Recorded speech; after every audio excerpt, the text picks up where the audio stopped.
Just a few words of introduction for Tony, and then we'll get him back up here on the stage.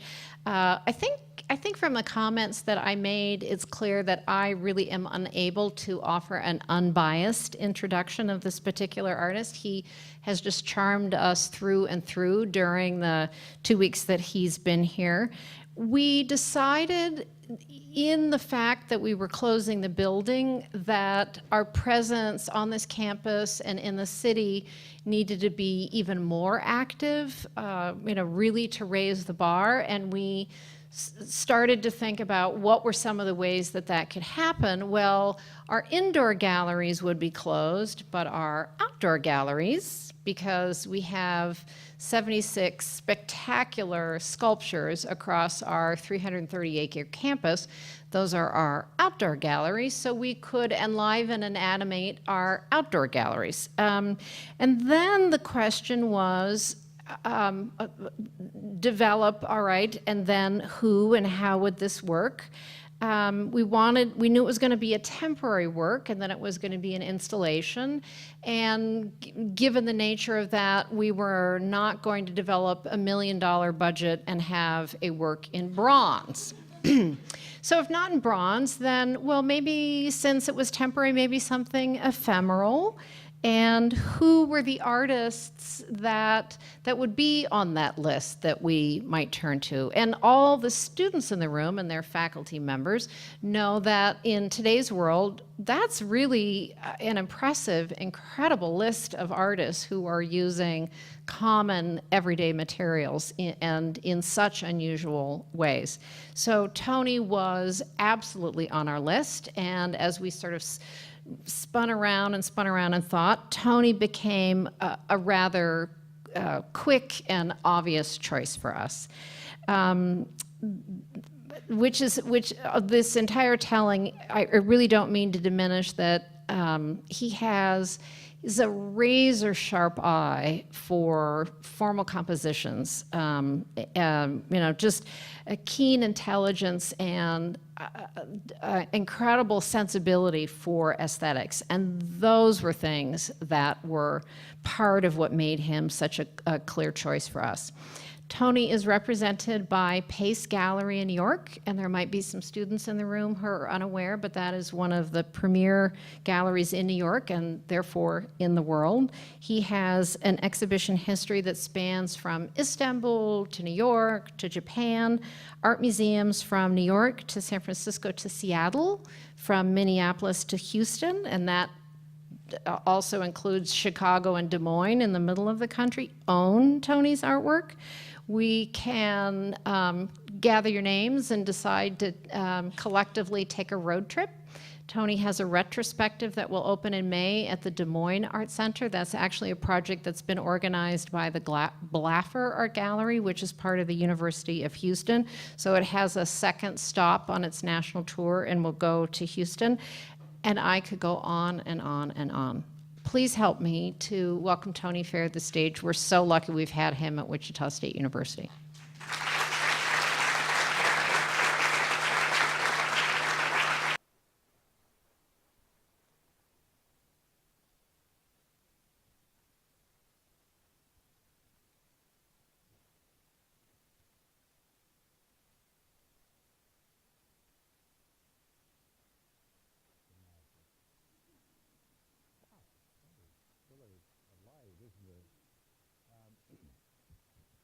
Thank you, Patricia and Emily, for having me here, and thank you all. This is a tremendous crowd. I thought it was. Are we on? No. No, it's not. I probably missed it.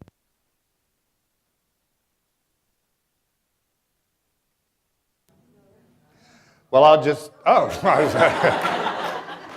I'll just speak up. So, thank you, Patricia. And once again, that's an introduction that's not so easy to live up to, but I'll try. And Emily, thank you for having me here, and it's been really fantastic. The greatest aspect of being an artist is having somebody call you and say, we would like you to come and do what you do with us. And that's been really fantastic and very, very rewarding. And I will speak more about that in just a second when we get moving here a little bit. Yeah, anyway, I'm going to try to get through some more material tonight, not yammer too much. This is not simply an introduction to spring that we're seeing here as the first slide. I wanted to show you and talk a little bit about a piece that I did for the federal government. It was commissioned for the Rockford, Illinois, a new federal courthouse.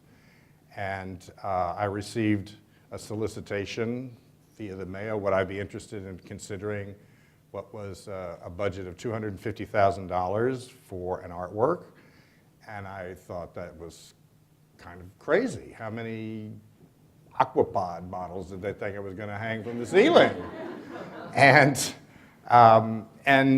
But seriously, the consideration was, okay, you have a federal courthouse, this big new building, and sort of the weight and presence of the federal government and of what a courthouse means and justice and the positive things about our country and the Constitution and owning the government. And, you know, I had to think, is my work appropriate for that situation?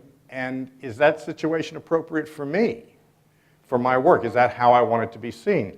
So they sent some, you know, images and renderings, architectural, and I looked at it and I just thought, you know, I don't want my sculpture seen in that kind of a space because it's just not going to be seen properly. And if you want a big bronze, fantastic, but that's not me. So what am I going to do? And by studying the plan and seeing this large amount of space out front, I said, why not do something magnificent with plant material? And all of this out front here was my proposal. I said, I'm not going to put anything inside the building, but there's a possibility to do something completely out of my normal territory. And I think that you're going to wind up with something absolutely magnificent that's going to grow over time. It's going to enter the consciousness of the community. And if it really is a government of, by, and for the people, then this is our front lawn, and it should be accessible and something that everybody can enjoy. And of course, I was thinking about the cherry trees in Washington, D.C., and how spectacular that is, and how it attracts so many people to the city to see that. And yes, you could put even a big Desuvero out on the lawn, and it would be really something, but honestly, not that many people would care. But I believe that within a few years, there will be a Crabapple festival. There will be a consciousness that people will say, oh, did you see the trees at the courthouse? And it doesn't matter if my name is attached to it or not, it's the idea of that place, and it's a go-to. And the site was so interesting because you can see it in a drive-by, if you're just passing by. There are the formal entrances and walks, so you can have an ambulatory experience. But it also, the circulation of the building is primarily at the front, so you can see it from inside looking down on it as if it were a carpet. And that's part of how I then began to understand it, was that the building was a Chippendale highboy, and there were 2 Persian carpets on the floor in front. The plan, well, turns out cherry trees don't work there. It's too cold. So I said, fine, what does work? And it turns out crabapples grow like weeds. They are prolific. There's some bugs and issues and things like that, but we picked varieties that were hardy. There are 5 varieties that were selected for color and form and fruit color. So, for example, some, like the bud comes out red, and it opens to a pure white flower. And then that flower produces a fruit that in the fall, say, will be just like a fire engine red. So there's pink flowers and white and red, and there's one that's supposed to be kind of orange, but it's not. I'm not sure the tree knows what it's supposed to do. And then there is the form, which this professional rendering, you can see that there are different shapes to the trees. And I wanted to have a variety. So there's some that are, some that look like a tree, some are columnar. There's one that looks like a lollipop on a stick. There is a true weeper that we saw in the research of going to Arboretum and meeting with various professionals, saw a 30-year-old example of one of them as a weeper, and it was this spectacular, just upside-down tree, and covered in flowers, and really magnificent. And then there's one that looks like a blown-out umbrella that goes like this, and for some reason it just flattens out on the top. They're all semi-dwarf species. I wanted the trees to retain a certain, intimacy to themselves. I didn't want them all growing into each other. There were also some considerations from the Marshal Service. We're in a post-9/11 and post-Oklahoma City time. And so anything that was going to be too dense that you could hide in, hiding in Rockford. So I mean, that was an interesting consideration. And when one speaks about a site-determined work, there are also site considerations that come in from the outside that you work with. But I wanted them to stay individual so that you would see them as individuals, see them as individual sculpture, and see them as unique individual personalities, which the trees really do have. This was the site. Let's just put it this way. This spring, we're going to dedicate the work, and that's been 9 years in the process. It took them many, many years to get the appropriation because there was no need to build this $82 million building. But finally, their congressmen and senators got the money, and then we got to move forward with the art. The pathway is mine. There's a very, you can see there's a very formal quality to the grid, and that was in response to the formal facade. And I didn't want it to be this sort of wild, random thing. I really did. I really like orchards, and I like how things are when they line up. So it was based on that. And here's, the trees have been in the ground now. This will be their second full winter. So I guess it's their third bloom. And we only have lost one tree thus far, and that for the number of them, I think there's 119. That's really quite remarkable. So we're really hoping that this spring everybody's going to come out, and once you get past that hump, then you're pretty much set, and we're looking at 150 years down the future. And I keep telling them there that it's just going to get better and better and better. The federal government had never sponsored or commissioned an artwork entirely of plant material before.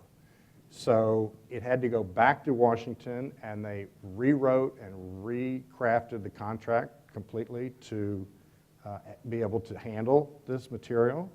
I also was smart enough to know that I am not a contractor, and there was no way that I could handle this, so I got them to be the contractor and take the responsibility for making it happen.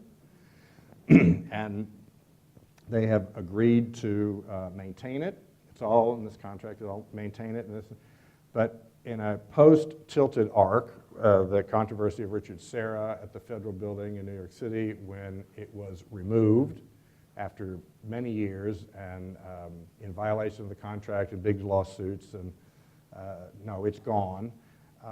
Now, the last line of any contract with the federal government is that we will take care of your work, we'll take care of it, da-da-da-da-da, last line, until we decide to take it down. So I'm fairly confident that nobody's going to take any of this down because, again, once it settles in and starts growing in and enters people's minds, you're going to have a riot if you try to go and bulldoze 119 crabapple trees that are just so magnificent. This long thing, that's not me. That's part of the architecture. I put the little meandering paths with the sort of angioplasty arterial bubble balloons for some seating.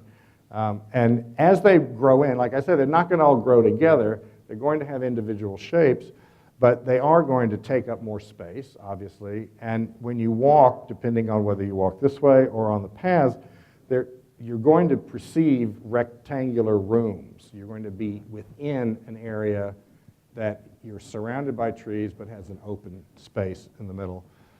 And the variety and the way that they have been organized, it was inspired by a Turkish carpet fragment that I own and an Iroquois wampum belt. Noticing that the pieces, the threads and the shells were like pixels.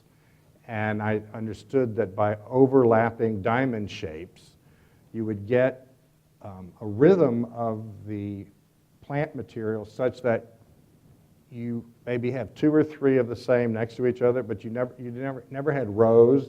And as you move through, you have a constantly changing relationship of different material to different ones. So you'll have 2 pink ones and a white one, and then a red one, and then you turn, and it never repeats. And and of course the thing is, in the spring, that's the big bang for the buck, right? The beautiful display.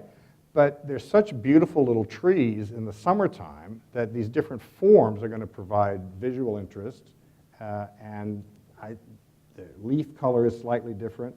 They don't do much in the fall. They just sort of, brown and leaves fall off. But they have wonderful form. And then in the winter, which is something that really caught my eye here and impressed by these trees. In the winter, when a tree is just completely barren in January and February, you really have an opportunity to look at its skeleton and see how remarkable it is. And some of the trees on this campus are just magnificent, the way the branches are all twisting and curling. And if you know, these ornamental fruit trees, they do the same thing. They get all very gnarly and twisty. And so in the winter, and the berries, the fruit is persistent. It's called persistent fruit, and it hangs on.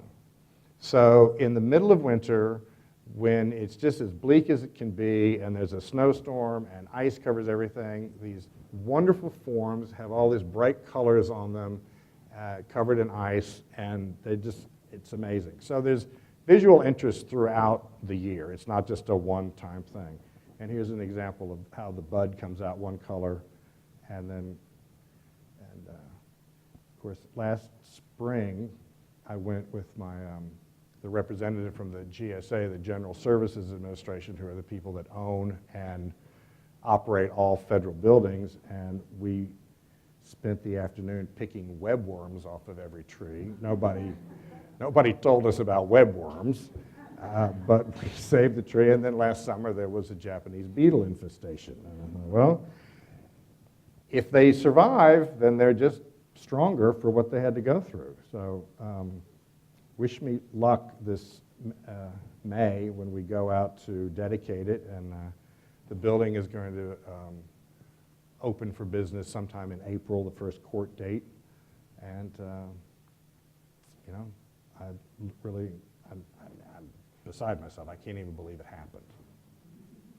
I couldn't believe that they called me back and said, "We like your idea, we'd like you to pursue it." I thought, oh, damn, now I actually have to do it. I don't know how to plant a tree.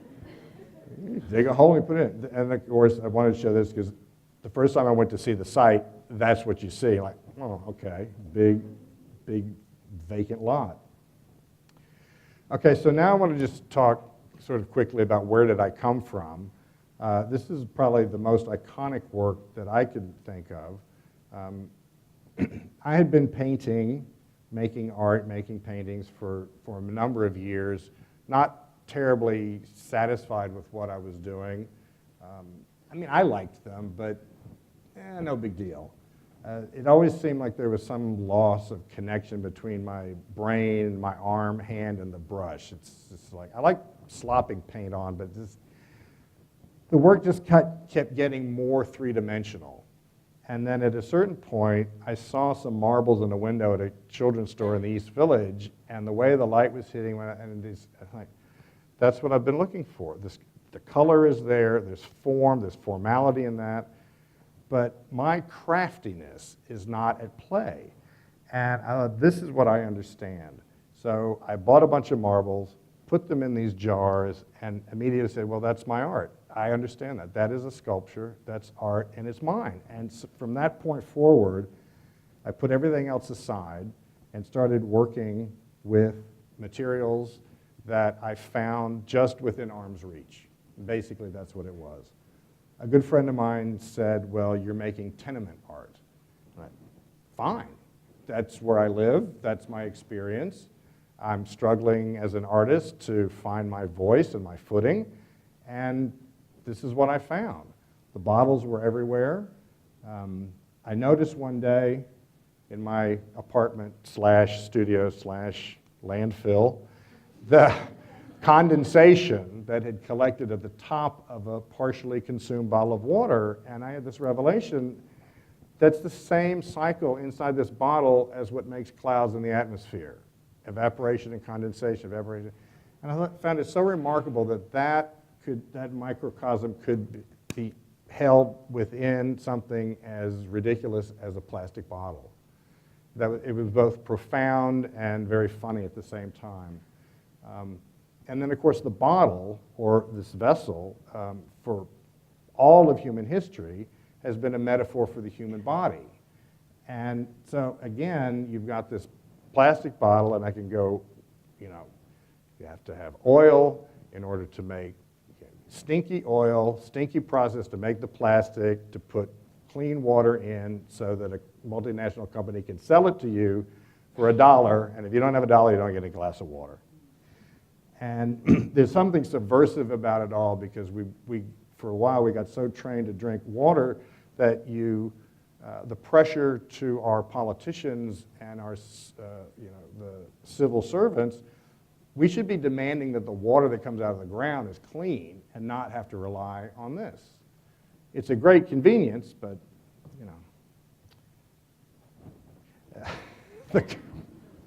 war! Get that oil! I don't mean to assume anyone's politics, and if I offend you, then that's too bad.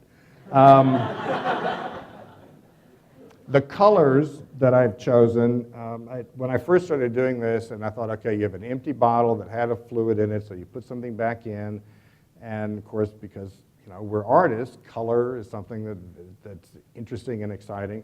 And I started buying some liquid watercolor at the, whatever art supply store, and it was too fruity, too artsy, too many choices.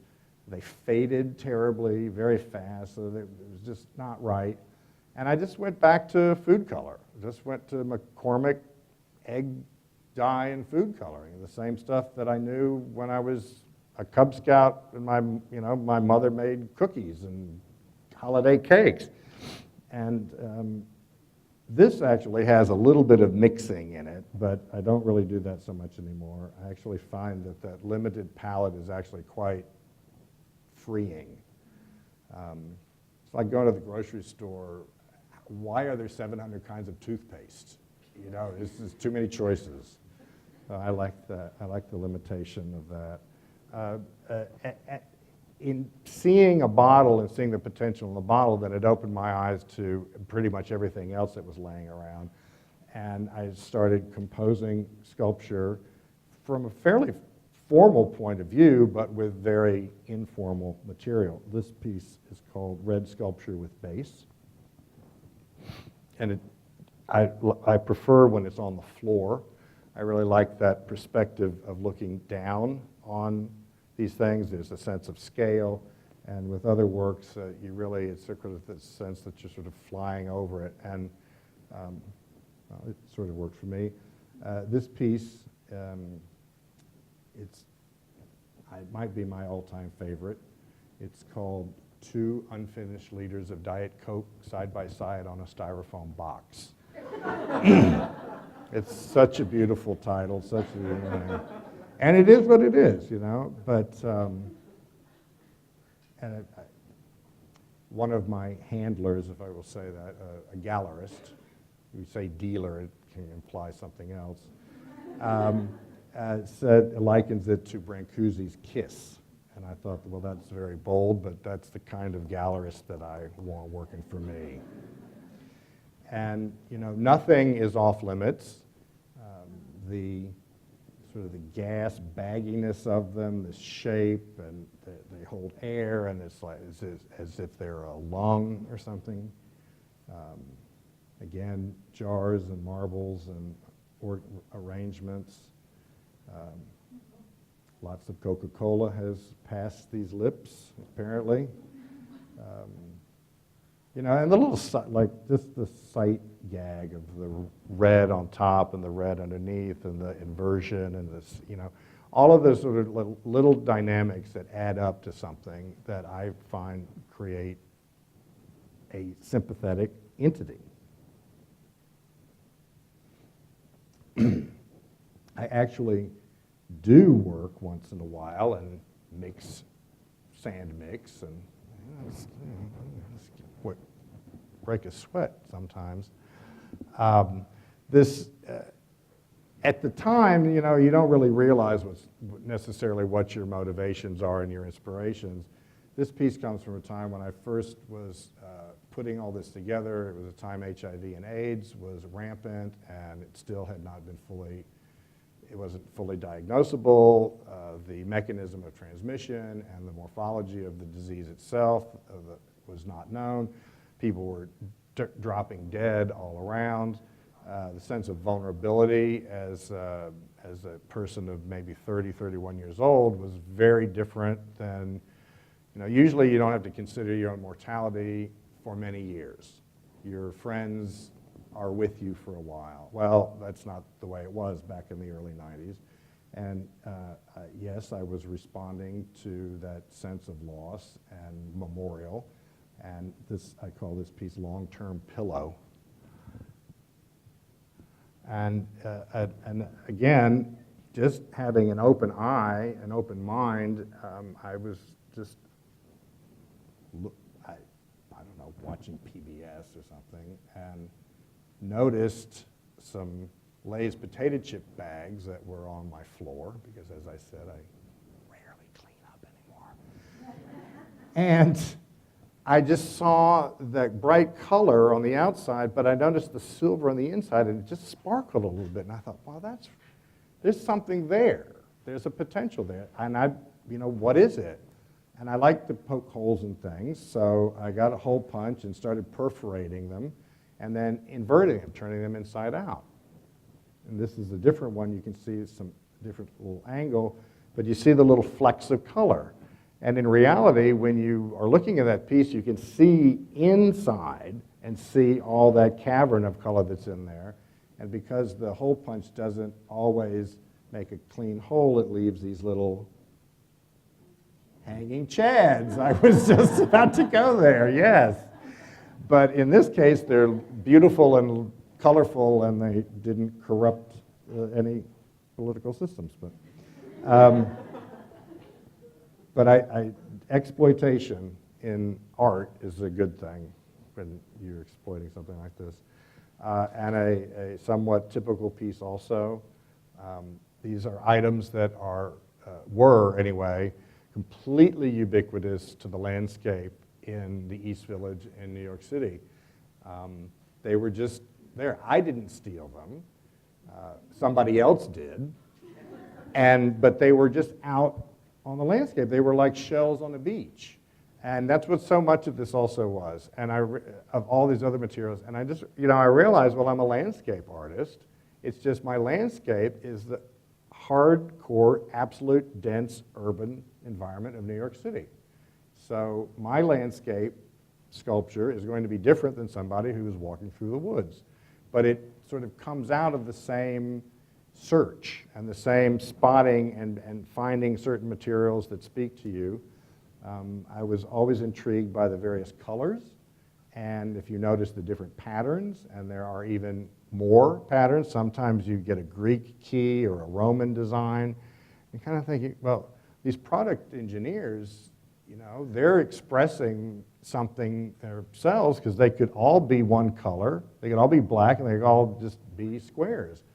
But this sort of the impetus of creation is all around us, and with the bottles and these crates and these things, and I work alone in my studio, but I have thousands of people who work for me, they just don't know it. And to the point that anything is fair game for me. This piece is called Ruby Begonia. The quality of the metal and the reflectivity, and if you're on one side of it and the light's coming this way, it looks one way. You go to the other side, the copper becomes the positive and the silver coins become the negative, sort of highlighting it with these ruby marbles. It reminds me of reptile skin. I try to not make things. I'm not trying to make a lizard skin. I'm not trying to make things. I'm trying to create, I guess, situations. And then those things can become many, many, many other things. And I just have sort of discovered that for myself, if I do that one thing with this is my project and this is my idea and this is what I do, then that's what you wind up with. And this way, you wind up with a multitude of possibilities, and people can interpret and read many, many, many different things into it.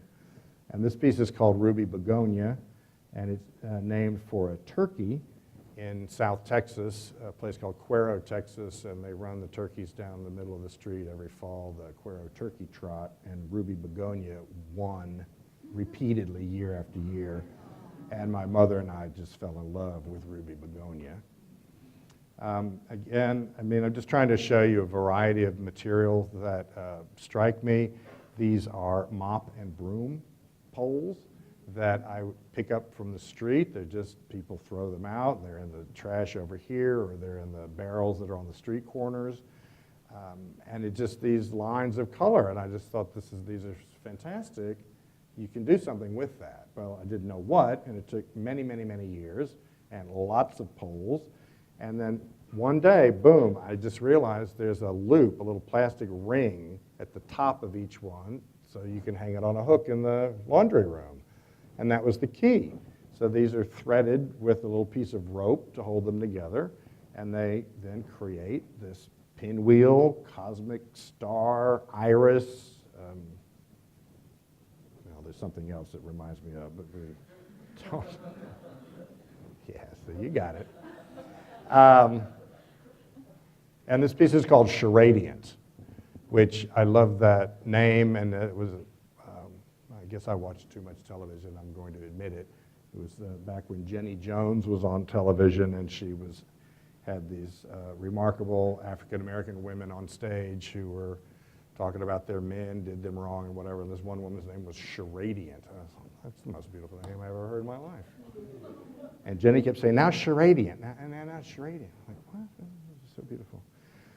So this typically, again, walking around, seeing things and picking them up. I walk with friends and sort of disappear and up, and nobody saw me go, and what did you pick up? I didn't see anything.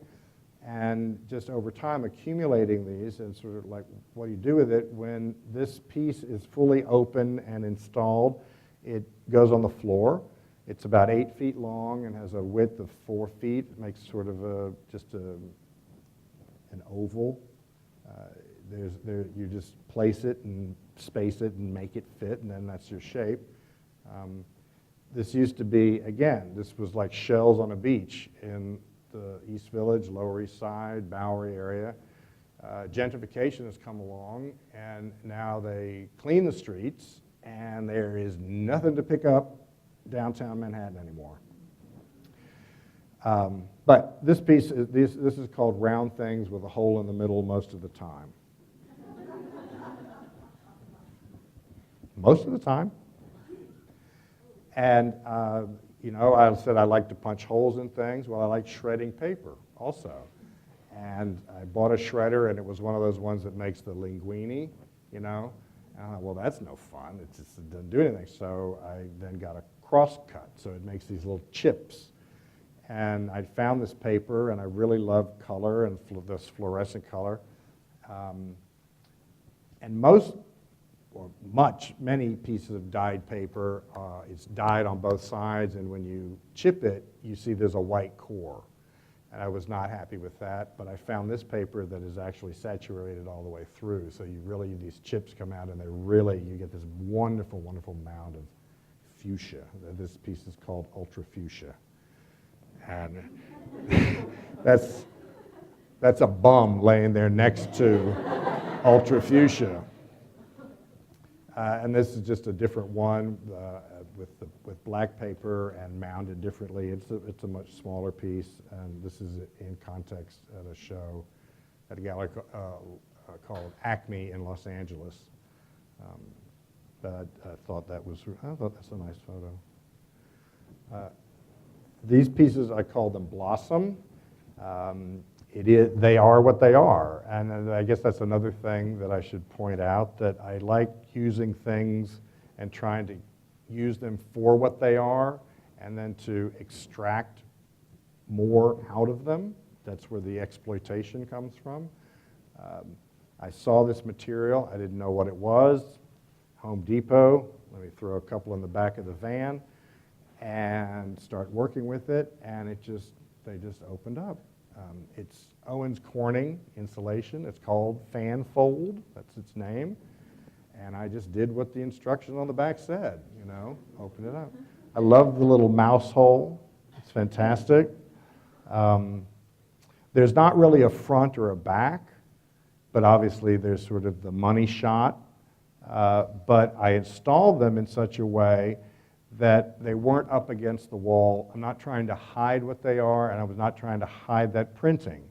So you had a lot of nice views where you just saw that, and it's really beautiful. And in my studio, it glowed. I just felt like it was in Japan or something. I don't know why, but several people asked me, well, how did I get the printing on the back? Well, I called my friends up at Owens Corning, and they. It is what it is. They are what they are, and I think they're really beautiful. Oh, I didn't know that was here. So this is a little bit, I guess, leading into what I'm doing here. There is a bit of a precedent of using bottles in trees for certain outdoor opportunities. This is at Metrotech in Brooklyn. It's a site that works with the Public Art Fund in New York to commission, I think twice a year, they commission 5 artists to do different things. And the director at the time asked me to do it, and she said, this grove is yours. And I pondered and pondered what I would do. Whenever I've learned, I have enough sort of experience that when you work in the public, that you have to take the public into account, public art and the public. This is in Brooklyn. Lots of people play basketball in Brooklyn. If anything is within reach, it's going to get a slap shot. I took some advice from a little bird that I was communicating with when it was a bird that was off track, and all these like Audubon birders were there, worrying it to death by looking at it. And I was like, little bird, go open the tree. And the bird said, oh, I can't. I'm a ground bird. I'm just here. I'm lost. I just need to eat a couple of roaches, and I'll be on my way tomorrow. But then I thought, oh, right, all those nature programs, you think the certain birds, they really, the nest is up. It's out of the way of the bear or the predator. So I had to get this up out of the predator line in Brooklyn. And so then the trees determined which ones got the pods. They had to be up high enough. These are acacia trees that all grow up, and then they all fork at a certain point, and then they keep forking and doing that. There's a name for that particular type of plant growth. But I had to find the crotch of the tree that was high enough up that they weren't going to be molested. And then that determined the spacing and the placing. And really, these acacia trees in the fall, they just go this brilliant yellow. It's really wonderful. And this had been an inspiration, the idea of one of the things that when I was here the 2 times before I came to work, to seeing these trees and thinking, well, can I adapt this to this location? This is a piece in Miami Beach. It was at the time of the first Basel Miami Art Fair. It was a curated outdoor sculpture show. These are ginormous Baobab trees. The limbs are 30 feet up in the air. So these bottles of orange soda, which I just stripped the label from and hang them. They're hanging 30 feet, 20 feet. So they have a sense of a pendulum. If you push them, they really swing, and they get a great arc, a wonderful movement. But it's something I've come to call the piñata effect. If there's something there and you can get it moving, somebody's going to hit it, and then they're going to hit it again. And apparently they came in at night with baseball bats and really, really hit them, because several would just be shattered. And this is, again, working with these materials, you learn the dynamic qualities that they have. Well, these plastics are very strong. They're meant to be able to fall off a grocery store shelf and not shatter. These can freeze and they don't expand and break. If it was a glass bottle, it would break. So they're very sturdy. The caps are engineered to hold the fluid in. They don't evaporate. So I was fairly confident. They stand up in the weather fairly well, but not to Miami Beach on a Thursday night. It was very difficult. The only time that we're not molested was the night before the opening and the walkthrough with the curator, but it rained. And that was, I think, the only reason. And this is a nice picture. And again, you see how beautiful the trees are without the leaves. And part of what I'm doing here is to help you see and appreciate something that we so often take for granted. I thought this was absolutely brilliant piece. The bottle is hanging from a limb in a tree. The line goes back to the cupola of that building, down the back side, and tied to a doorknob on the back. And I just thought that the dynamic motion of that and the line and the weight and the pull was just fantastic, and absolutely nobody got it. Nobody saw it. The museum didn't really have it labeled properly. I don't know. But it was fun to do. I got to go up in the cupola. And there was a component inside, but I don't have a picture of that. And so this idea of the cereal bottle, which here is on a limb, at the Indianapolis Museum, they have this new entry pavilion, which is funded by the people who paid for the building to have programming, and twice a year they commission an artist to do a temporary work. I happen to be the first one. And it's a curious building. It's an oval with 4 columns in it, but they don't sit square. They sit at an odd angle, so they don't look square to each other. They look trapezoidal. And I thought, well, no, they're not. They're square, and my lines, the lines that hold it all up, will show that.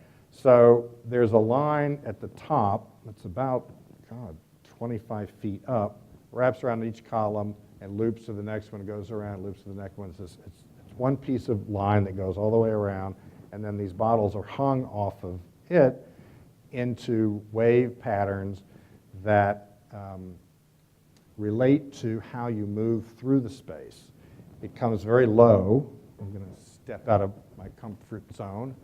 It comes very low over here, which is where you enter. It then jumps up, comes back down, follows you up the escalator, which is really fun because when you get up to the top, there's a bottle right there, and it's the only time that one is in your face that you can actually see it, and then it swoops back down to the back to the door. So it's mimicking how you move, and it's a play on the internal structure of the building. The building manager who was there during construction is a really terrific guy, and I said, it's square, and he goes, no, they're not square, they're all off. And I said, no, look at my lines, they're coming off at right angles. And he had been fooled by the architecture, which is what I think the architect was about, is create this space that had a wonderful dynamic sense to it. And you see the relationship of that piece to this. And I think this is terrific, and I actually really like the Zuniga sculpture. I think he's really captured something. And this art movement there and in relationship to the other sculpture, it's very exciting to be able to do that. But I think now we see, so from a different angle, what had been the sort of bunched up curved line, you see, is really stretched out. And that's what happens throughout the campus. These arches, they're line segments, but when you move around, there are times where they come into line, and especially over by Morrison Hall, there are moments when it looks like it's one continuous line, but as you keep moving, then it sort of breaks up. You never see them quite the same each time. And sorry. There we go. Oh, that's my laptop. I don't know if you can see it here on this one. Well, anyway, you're here and you'll be able to experience it, but there are many really deep sight lines. One of the initial concepts of the pods that were all going to be in the branches was the idea that they would, as the trees leafed out and get dense, that many of them will be hidden and the sight lines will be curtailed, but that different rooms will be created, and instead of these being on a branch that's out open to the air, it'll be on a branch that's contained in this little umbrella. And then if they stay up through the year, through the season, when fall comes, the leaves all fall, then they will be revealed and the sight lines will be opened up again.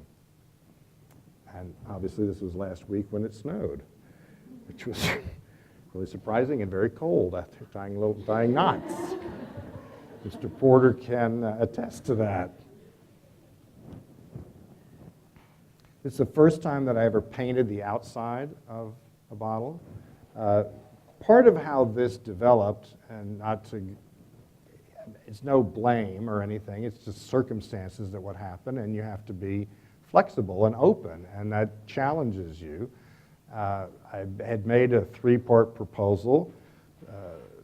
Patricia and Emily embraced it. We were moving forward. James and Joey were going to get it all together, and then people higher up said no. Can't do it. Legal reasons, liability, roof membrane warranty issues, so okay, fine. Well, that eliminated this one thing, but it was about 3 colors, and if you lose one of the colors of the 3-part piece, then the other color didn't make any sense. So from the front of the building, the orange, well, maybe I should just make everything orange, and then that's a unifying strategy. But I don't like the orange painted clusters. So they had to change. Well, that's when they'll move and flow. So then I came up with another idea for the lobby of the library, which would have been a third gesture, vertical ribbons in the same material, same color anyway. And then just as the order for the material arrived, the fire marshal said, no, can't do it. So you go with the punches, and we all agreed that what would be the best thing to do would be to expand the location of this throughout the campus and have it a reach with the focus, the center being the facade of the museum itself. When I was here the first time, the Moreau was up, and it was planned to be taken down, and I didn't know what, it was going to be gone. And I had said, what are you going to do with the front of the building, not knowing what was to be there. And I kind of proposed, well, we could put cheap plywood up and paint the whole thing bright orange. And, you know, there's budget and time, and they said, well, we don't know what the condition of the wall is going to be. We know that that's going to have to be addressed at some point for the renovation, for water leakage inside. So they said, you know, we have to keep this loose. Well, when I came back in November, and I saw this facade with this beautiful vertical members and the rectangles of the mounting plates and the squares, I just said, this is perfect. Appropriate that entire surface with the simplest gesture, paint those plates orange, and you then create, the entire piece becomes a painting. It becomes a work of art. Instead of just having a bunch of metal stuck on the front of the building, by an artist's appropriation of that site, it becomes a work of art. And that then was what spurred the use of the orange. I mean, I was very impressed, overwhelmed, if you will, by the light that you have here in this mid-continent area. The sky is so big and blue, and the sunsets, this orange light that is just coming across the continent uninterrupted for such a, well, I guess it's only 7 miles, really, because of the curvature of the Earth, but anyway, it just seems different here. And of course, the fluorescent color is something that I really like. I really love it because it's so artificial. It doesn't really exist in nature. There are a few flowers that their color is that wavelength in the late afternoon. But basically, fluorescents don't exist.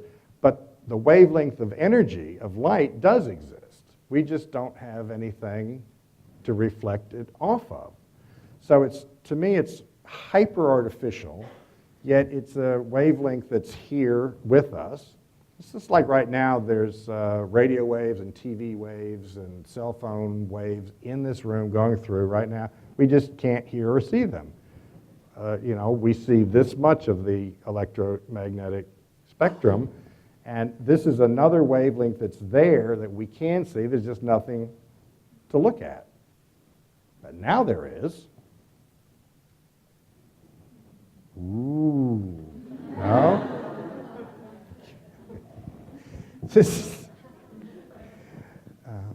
Where's that whiskey? This is from my last show at the Pace Gallery. It was about a year ago. Again, circumstances conspired to, at the last minute, I had to sort of change everything I was doing because they moved me from one gallery to the next. And the one gallery, I had conceived a whole exhibition, and then that didn't fit in this building, in this space, and it gave me an opportunity, once again, to challenge myself, to do something that I'd been thinking about, had a few studies in the studio, a few studies had happened in real life, but this was the opportunity to really push this idea of drawing with water, but in a contained vessel. Again, these are vinyl tubes. In this particular case, it's 300 feet of clear vinyl tubing with red, water dyed with red food dye. And you'll notice the two spots up on the wall, those are binder clips. And the whole function of what's going on here is I put the fluid in, leave a certain amount of space. The vinyl tubing is such that when you fold it over, it meshes into itself and creates a seal. And the binder clip attaches onto that. It doesn't make the seal, it just holds it in place. And then 2 push pins, or 2 screws, hold it up on the wall. If there were any air leakage, the levels of the water would match, as known as a water level. It's a way that you could if they were open, you could take these 2 ends to very far parts of the same space, and the level will find itself, and you can, draw a level line. The Egyptians figured that out many centuries ago. I don't know what they used for vinyl tubing. It's a lot of camel gut. All right. So anyway, just to show these, each one has a different configuration. That one, the 2 ends were on the same wall. This splits a corner. I love the arabesque and the drawing of it. It's like a garden hose.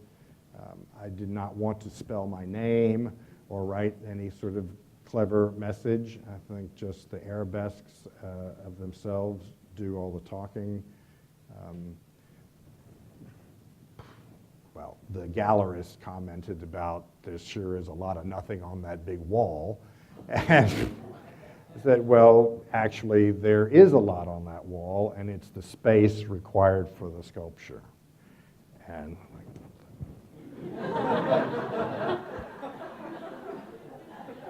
what you have to put up with gallerists, good Lord. They let you in the door, and then they try to say what you do.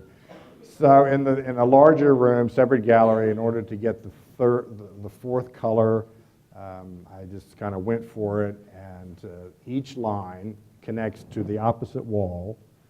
It's 200 feet, so there are 5 tubes of 200 feet that are overlapping and making this big, I'm not going to say that, but I like it. I've been given the high sign that I'm taking too much time, but that was about line, right? And even Charadient is about line. This is the Berkeley Art Museum in Berkeley, California, and these pylons are here are seismic retrofit. The building is a concrete cantilever structure that sort of spirals around on itself. Of course, it's built on a fault line, and California passed laws that you have to retrofit all buildings. So these huge pylons, they're this big around, they're just ginormous. They excavated 30 feet of soil out the back. They told me that they are bolted somehow 80 feet into the rock. These massive things come up, but they just touch. They're not doing anything. They're waiting. It's all about a potential. And I recognize that the potential was where the engineering meets the architecture. And there's a little 1-inch gap. And I said, that's my way in. So I took as a golden thread and tossed it upon the rocks. And in that gesture, sort of get up there, but in that gesture, the building, the architecture, the engineering all ceases to exist, and what you have is the work of art.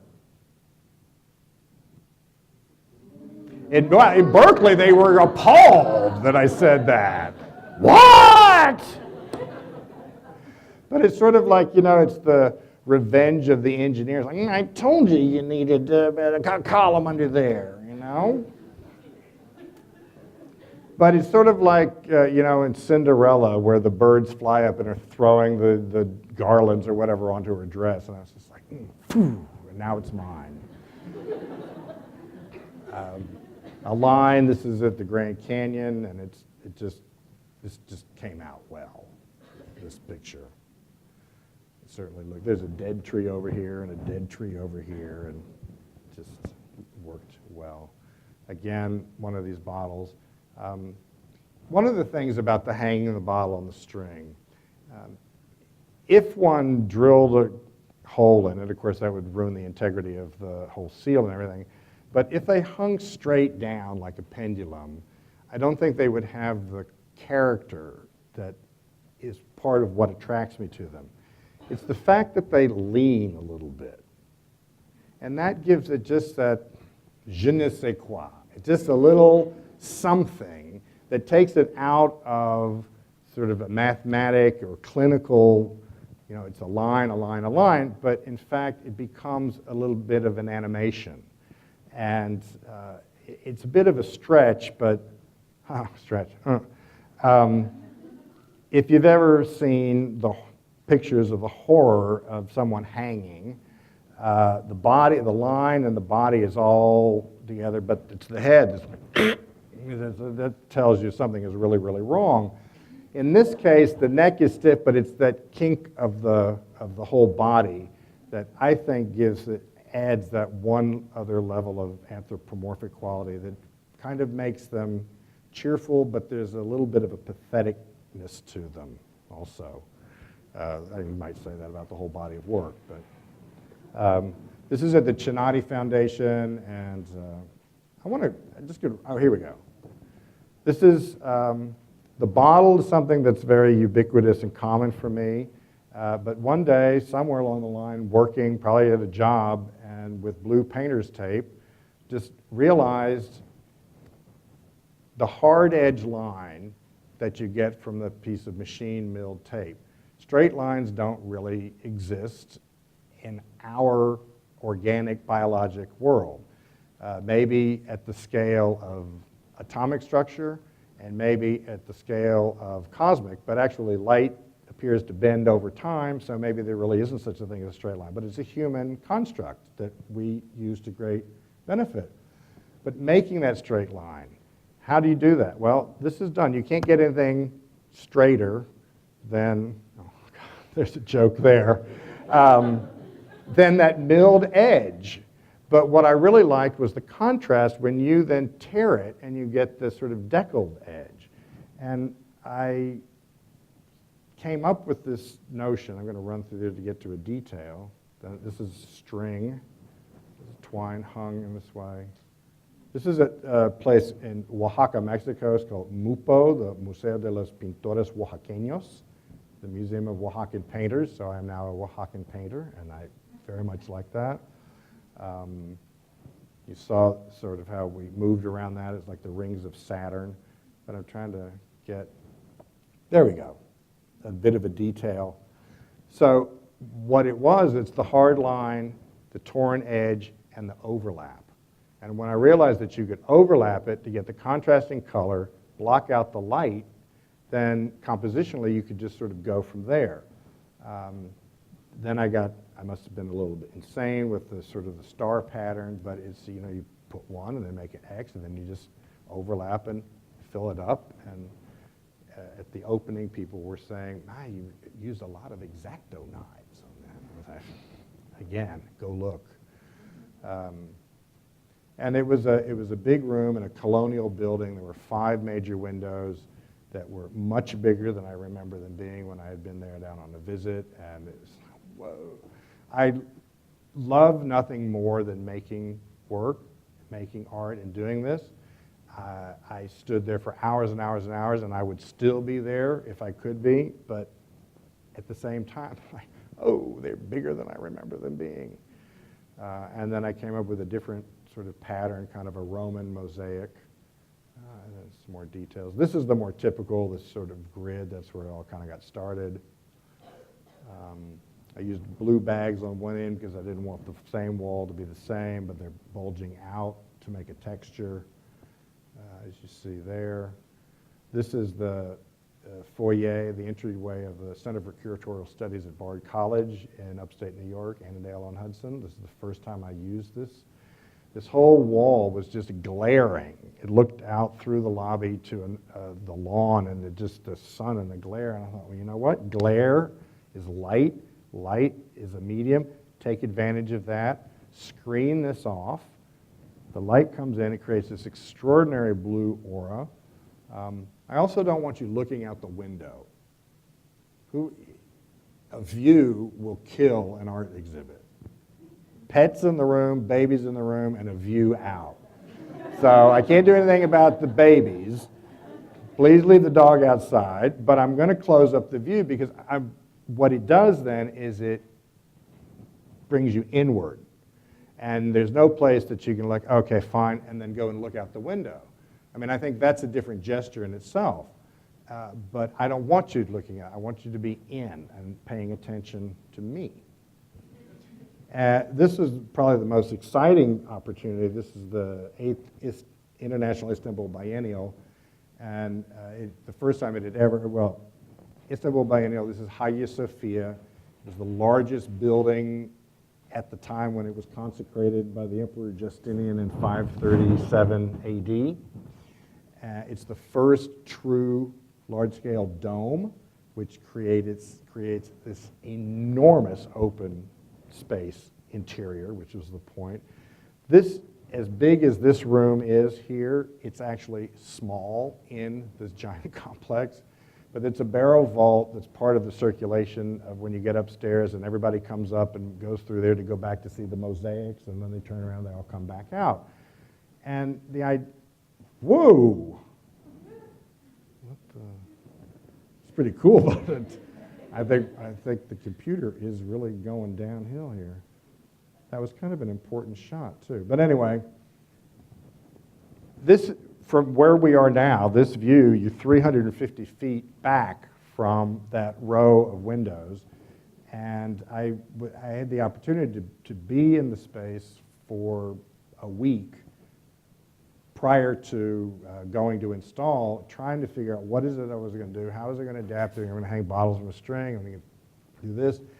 But there has to be some trick, what's that one thing that's just there, waiting, you know, it's just, and then I recognized that there was this horizontal line that was created by this bottom row of windows, and that if I were to do this blue tape gesture in there, that you would get this long line that's about the width of my thumb at this scale, and I really liked it because it's exactly the width of the piece of tape. And people would walk by, and it was large as you went by, but the place is so enormous, looking around, and then they looked at it and like, oh, blue stained glass window, has that been here for 1,000 years? So it was really interesting that you couldn't really tell, and then people would look at it like, what is that? But you didn't really notice it on the way to the excitement of the mosaics, but when you had to turn around and come back. So it was another one of these situations where I studied the program of the building and see how it's used and to take advantage of it. Some artists, you know, they just like put the thing on the floor and people just went around it and, you know, kind of like no big deal. I then also hung one water bottle from a pre-existing iron rod that supposedly would have held a chandelier. I thought it was kind of interesting that the shape of the bottle is exactly the same as the lunette windows in the dome. And the Ottomans, when they conquered Byzantium and Constantinople in 1453, something like that, and it was converted to a mosque.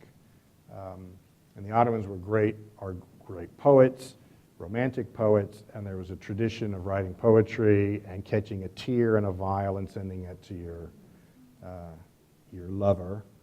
And I thought that was kind of interesting. And I got to incorporate this idea of water in a sacred place and in a secular place now. And what do I consider to be sacred, and the purity of our environment and clean water. What is happening? Anyway, this is from down on the floor, looking up, and you see the bottle just becomes a single drop. Again, blue, Hiram Butler Gallery in Houston. That's the outside. Looks like an old mattress in the window. Inside, blue, and hung bottles to catch the light. And you had to go to the end of the room to get underneath it, to get around. This is Chinati Foundation, Donald Judd's museum in Marfa, Texas. This is exterior. You go interior. He was all about sighting in the landscape and all being about the landscape. And so here you would be inside looking out and seeing the landscape. Reality is, in this particular building, there's not that much to look at. Some kind of funky houses in the back and over this way. And again, like I said, I don't want you looking out. I want you to be in. So I did the blue number there. In reality, the windows at the top, all you see is sky. So they're blue, this is blue. You come in, you shut the door. Suddenly, this building that was very heavy and weighted to the landscape is light. There's just, the whole thing is lifted up, and you feel like the whole thing is up in the sky. And then with the curious placement of these bottles that are, they're hanging on a grid that's determined by the girders that's holding up the roof. So there's a certain formal linear grid going on, but then they're all sort of twisting and hanging at different angles, so it softens it just a little bit. This is a private residence in San Francisco. The house next door is like that far away, and perfect solution. This is an art pace in San Antonio. The determination of the blue on the windows, those were the clear panes left from when they renovated this building. The architects decided to only replace the missing or broken glass with clear, and the other ones are sort of, you know, translucent-y, pebbled, frosted. So again, like the front of the building, okay, and now all of these strings, Wichita and Salina. That's where that color all comes from. Nylon string, fluorescent colors. You go to Lowe's, what is it, Home Depot, Ace, what's the other one, True Value, whatever. They all sell some version of this Mason line, this bright color, so you can see it. Each one sells a different brand. Each brand has a different color. By the time you've shopped around the country a little bit, you've got 4 yellows, 5 pinks, 7 oranges, and I laid them all out, and I thought, this is the most curious palette to come from the building trade industry. It's the gayest thing I've ever seen in my life. And then I composed within that limitation, which was a parameter that I established initially, but then, you know, it's not limiting at all. It was very freeing and opening, and I composed the rolls, the spools, and hung them from parallel pipes, but instead of flat, I crossed it over, and it was something that, I made a sketch, I think, in '81, and it took this long for me to fully understand it and to have the opportunity. This is a flat one that's just on a pipe, and you tie it on one end, make a loop, and move in 6 inches, and do the next one, and that's what you get. And they're really kind of amazing because, of course, it's only the thickness of some very thin twine. This piece, most of the day, is invisible. It just disappears in the room. And when you get on, of course, on the side, it's gone. And you know these orange tubes that they pull through the street to run fiber optic cable through, you sort of see this leftover. I commandeered a whole bunch of it in Marfa and had it dragged back to New York, and 7 years later I was so sick of it I didn't know what to do. I was going to throw it out. And I just thought, well, I'll chop it up, then it'll be easier to throw out. Well, after I made 2 chops, I was like, this is fantastic. And so chop, chop, chop, chop, chop, chop, chop, chop. And those, you know, these sorts of sausages sort of came out of it. And I really just love the line that it makes. Very, very classic Tony, early day stuff. It's just sort of in there. This is what I was hoping to get to a little bit. These are pieces from my studio. I set up 5 4x8 sheets of plywood. And what I wanted to do was to establish a way of thinking and working to make a sculpture that had no prejudice or preconceived notions. I make all kind of little twisty things. I put a red something in a green basket or a blue something over here, put some color in that. But I wind up in the studio, there's just hundreds, dozens of things all over the place. Well, what do you do with them? I thought, well, if you have a landing pad and just let it organically happen, that you walk by and you just put that there. And then the next thing that goes down, you make no consideration as to what was there before. Sometimes there'll be 4 or 5 things happen at once, and sometimes nothing happens for weeks. But over time, it's this, you build this non-prejudicial sculpture. It integrates everything that I like, everything that's attracted to me, and I thought they were quite successful. I don't know what that, some kind of a stand for something, but I stuck straws in the end and wrappers from something. I think it's a frighteningly beautiful thing. This is one that's all pretty much on the same plane, and the initial gesture was the green bottle, fluid with the bottle, and I just put them down. And then everything grew up around it. And you're creating these little cityscapes. I mean, that's what seems like what they refer to. Whew. Oh, okay. Well, fluorescent orange, I guess I like it. These are boxes on a pallet, and I took it outside when the weather's good, spray it all up, and then there's a green one. And that's, I wish that room still looked like that, but it is full of crap right now, but I think that is about it.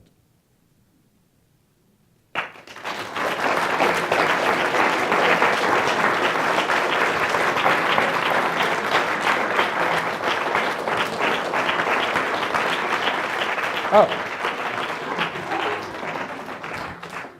That's Landfill Tony. That is a typical day in my apartment.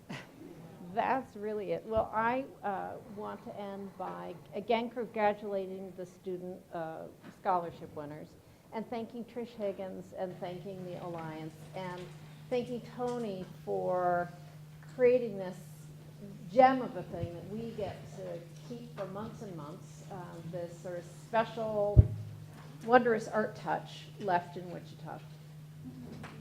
Thank you. Thank you.